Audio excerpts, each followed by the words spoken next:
irresponsible decisions. This cannot be tolerated at all. This is very ridiculous. This is shameful because आप बच्चों के भविष्य के साथ ऐसे खेल रहे हैं जैसे कि कोई नॉर्मल सी गेम हो. But sir you never know कि एक बच्चे के ऊपर आपके एक डिसीजन से किसी एक एस्पिरेंट के ऊपर क्या बीतती है and how much aspirant can go through this. You can never understand this. Okay so high everyone, this is Piyush. मेरा नाम पीयूष है and in this video basically मैं बात करने वाला हूँ ये जो भी डिसीजंस लिए जा रहे हैं ऊपर से जो कि हमारे फ्यूचर को डिसाइड करता है, वो भी बहुत बड़े लेवल पे. ये डिसीजंस आई थिंक पता नहीं क्या सोच के ले रहे हैं लोग. आई डोंट थिंक कि वो लोग बहुत सिंसियर हैं. B it NTA, B it the IIT Guwahati member और बी इट द जो भी पीपल हैं, जो भी मुझे एक तो पता नहीं है कि हाँ कौन क्या डिसीजन ले रहा है. जब NTA पे क्वेश्चन आता है तो दे कम इन फ्रंट एंड से कि हाँ ये हमें कहने से कोई फ़ायदा नहीं है, ये फ़लाने बॉडी को लिखो, ये इसको लिखो. अभी बेसिकली मैं 2-3 मुद्दे हैं जिसके ऊपर मैं बात करना चाहूँगा. सबसे पहला है JEE एडवांस्ड एग्ज़ाम 2023. बेसिकली कोई भी गवर्नमेंटल बॉडी स्पेशली जो कि एग्ज़ाम्स कंडक्ट करवाती हैं कितनी डिप्लोमेटिक हो सकती है वो मैं आप लोगों को इस वीडियो में दिखाऊंगा. तो प्लीज़ मेक श्योर इस वीडियो को पूरी देखना है ना. मुझे नहीं चाहिए वॉच टाइम, मुझे नहीं चाहिए सब्सक्राइबर, बस मेरी वीडियो पूरी देख ले कोई भी इंसान, और अगर अच्छी लगे तो उसको फॉरवर्ड करे ताकि ये बात आगे बढ़े. क्योंकि जो ये भी अपर बॉडीज़ हैं इनको लगता है कि हम सारे गधे हैं, हम सारे बेवकूफ़ हैं, हमें कुछ समझ नहीं आता कि क्या हो रहा है and we would be very easily manipulated, right.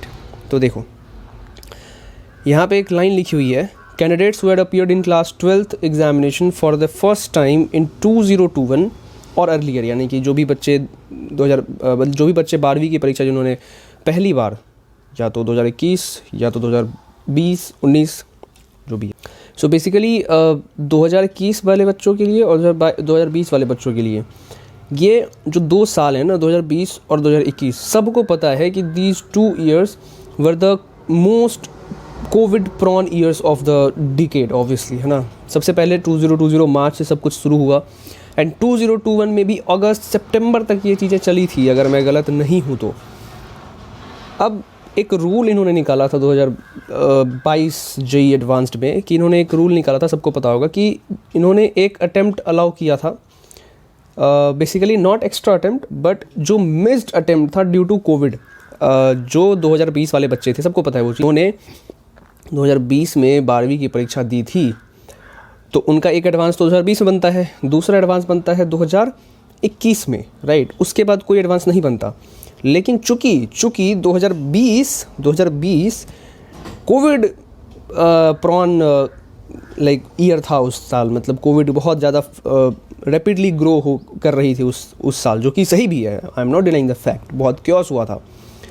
तो JEE एडवांस जो कंडक्ट करवाती है बॉडी, जो भी IITs कंडक्ट करवाती है, उन्होंने ये डिसाइड किया कि भाई 2020 वाले बच्चों के साथ नाइंसाफ़ी हुई है.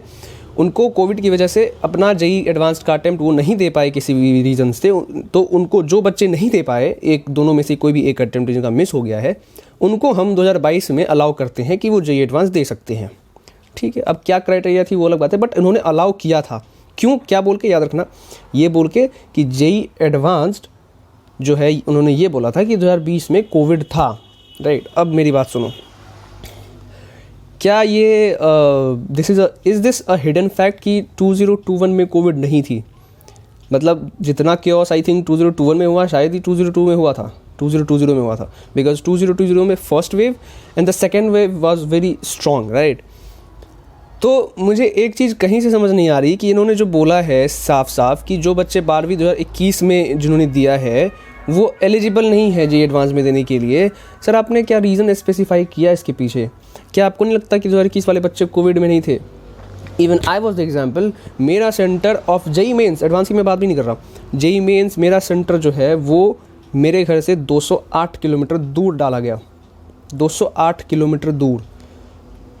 And I don't have a private गाड़ी जिसकी वजह से मतलब मैं अपना सेफली जाऊँ एग्ज़ाम हॉल तक, फिर उसके बाद चले आऊँ. I had to use the public transport. मेरे घर में बहुत सारे लोग थे, मेरे घर में मेरे दादा दादी हैं. So I definitely could not take this risk कि मैं 208 किलोमीटर ट्रैवल करके जाऊं, फिर उसके बाद मैं एग्ज़ाम दूं, फिर वापस घर पे आऊं, फिर अपने साथ साथ दूसरों को भी मैं ख़तरे में डालूं. और ये सिचुएशन सिर्फ मेरी नहीं है, ये बहुत सारे बच्चों की है।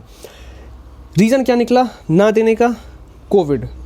तो सर मेरा चांस कहाँ है? Where is my attempt for advance 2023? I am just taking my example.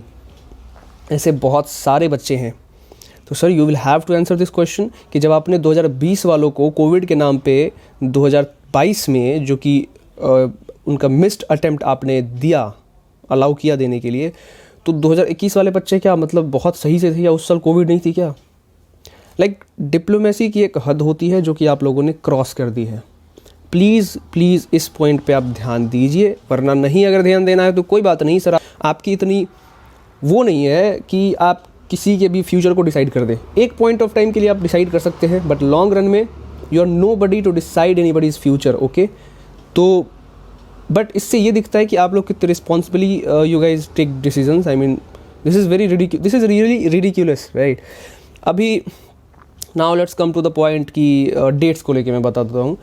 Dates जब टाइम्स ऑफ इंडिया या फिर कुछ और ट्रस्टेबल न्यूज़ एजेंसीज़ ने बाहर निकाली ये बात कि भाई जेई जो एनटीए है वो डिसीजन लेने वाला है कि जेई मेंस जो है वो फर्स्ट टर्म जनवरी में होगा, तो एनटीए के डायरेक्टर सामने आके कहते हैं कि नहीं, हमने अभी डेट्स के ऊपर कोई डिसीजन नहीं लिया है, तो कोई भी इस चीज़ के बारे में सोचे ना। यानी कि बेसिकली उन्होंने अपेरेंटली उस न्यूज़ को फॉल्स बताया कि ये न्यूज़ पे आप ट्रस्ट नहीं करिए। तो बहुत ऑब्वियस सी बात है, और almost I think December first week start हो चुका था तब ये बात सामने आई थी। तो सबको लगा कि ठीक है अप्रैल में ही होगा paper, everybody was planning according to the April. अचानक से 15 दिसंबर को ये लोग आते हैं सामने और कहते हैं कि हम 24 जनवरी को पेपर लेंगे। आई मीन आपने जेई एडवांस 2022 में जो जेई एडवांस है आपका, आपने वो ख़त्म किया है 28 अगस्त को।